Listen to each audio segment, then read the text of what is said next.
नमस्कार, मैं हूं सौरभ श्रीवास्तव। कोरोना संकट के बीच प्रधानमंत्री नरेंद्र मोदी ने गुरुवार को देश के 10 अलग अलग राज्यों के 54 जिलाधिकारियों के साथ वर्चुअल मीटिंग की। इस मीटिंग में जिलाधिकारियों से प्रधानमंत्री ने कोरोना से निपटने की जो रणनीति है उस पर चर्चा किया, लेकिन ये मीटिंग में पश्चिम बंगाल के तरफ से कोई भी जिलाधिकारी इस मीटिंग में शामिल नहीं हुआ। वहाँ की मुख्यमंत्री ममता बनर्जी खुद इस मीटिंग में मौजूद थी, लेकिन प्रधानमंत्री की मीटिंग जब खत्म हुई तो उसके बाद एक बार फिर ममता बनर्जी ने केंद्र सरकार पर हमला बोला है। उन्होंने कहा कि हम खुद वहां पे मौजूद थे बतौर मुख्यमंत्री, इसलिए हमने अपने राज्य के जिलाधिकारियों को इस बैठक में शामिल होने नहीं दिया।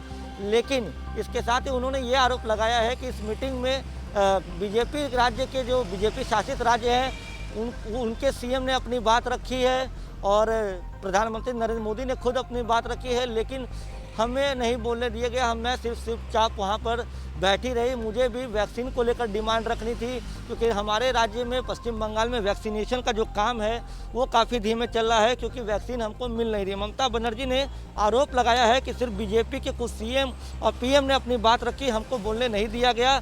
सिर्फ मुख्यमंत्री चुपचाप बैठे रहे, किसी ने कुछ नहीं किया। हमें भी वैक्सीन की डिमांड रखनी थी। ममता बनर्जी ये भी कहा है आगे कि कोरोना तो कम हो रहा है, लेकिन इससे पहले भी कहा गया था कि हम 3 करोड़ वैक्सीन की मांग रखने वाले थे, लेकिन कहने पर भी नहीं दिया गया। इस महीने 24 लाख वैक्सीन मिलनी थी, लेकिन बंगाल को सिर्फ 13 लाख वैक्सीन मिली है। इसके साथ ही ममता बनर्जी ने यह भी कहा है कि हमने अपने प्रयासों से वैक्सीन जो है वो उपलब्ध कराने की कोशिश की है। लगातार जो है 60 करोड़ रुपए की हमने वैक्सीन करती है, लेकिन पश्चिम बंगाल के केंद्र की तरफ से जो पश्चिम बंगाल को मदद मिलनी चाहिए उसे लगातार अनदेखा किया जा रहा है।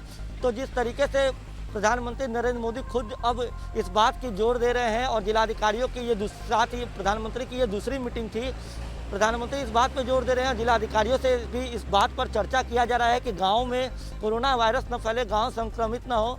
इसके लिए गांव में विशेष तौर पर अपने अनुभव के हिसाब से जागरूकता कार्यक्रम चलाएं, लोगों को जागरूक करें। कोरोना से जो निपटने के नियम हैं, उपाय हैं, उसके बारे में ज़्यादा से ज़्यादा लोगों को बताया जाए। इस बीच एक बार फिर इस मीटिंग के बाद ममता बनर्जी केंद्र सरकार को घेरने का काम कर रहे हैं कि उन्हें फिर बोलने नहीं दिया गया। लेकिन जिस तरीके से ममता बनर्जी ने एक बार फिर से केंद्र सरकार को घेरने का काम किया है कि पश्चिम बंगाल के साथ अनदेखी की जा रही है, जितनी वैक्सीन की डिमांड होनी चाहिए, जितनी वैक्सीन की डिमांड है राज्य को, उतनी वैक्सीन नहीं दी जा रही है।